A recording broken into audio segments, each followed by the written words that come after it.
Bon début de soirée à tous. C'est une décision impopulaire, mais il fallait la prendre devant l'Assemblée nationale hier soir. Le président Wavel Ramkalawan a appelé les Seychellois à une fois de plus serrer la ceinture.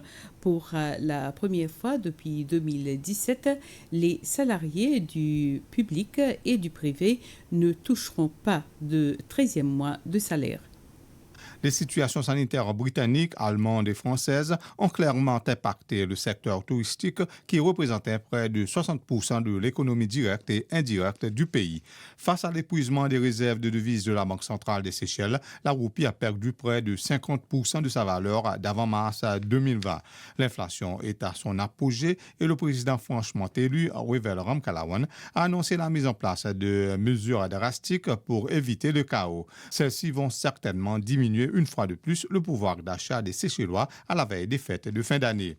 Hier, devant l'Assemblée nationale, Wavel Ramkalawan a invité tous les Seychellois à participer à l'effort national. Le président a principalement sollicité les salariés du public et du privé. Ils ne percevront pas leur 13e mois de salaire cette année.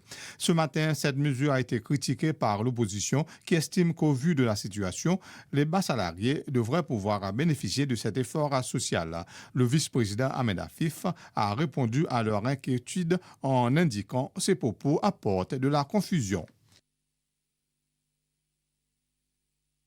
Et autre annonce hier soir, celle de la transformation du gouvernement local.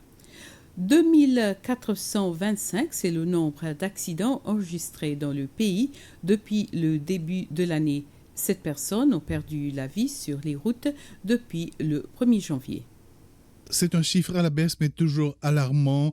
2425 véhicules ont été impliqués dans des accidents de la route depuis le début de l'année. Le chiffre des accidents a été revu à la baisse en 2020, mais pour le comité de la sécurité routière, ces chiffres restent inquiétants. À la veille des fêtes de fin d'année, la prudence est de mise. Dès cette semaine et jusqu'au début de l'année prochaine, de nombreuses activités de sensibilisation devraient être mises en place à Mahé et Pralin. Le thème de prévention choisi cette année est celui de la réduction de la vitesse sur les routes.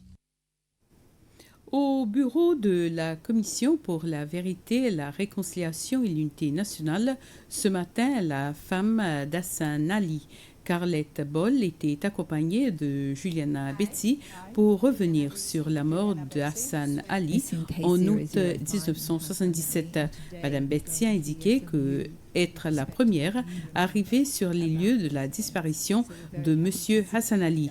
Elle a indiqué que plusieurs rumeurs circulaient sur ce meurtre. Et c'est sur cette information qu'on se quitte. Merci à vous de nous avoir suivis. Bonne soirée.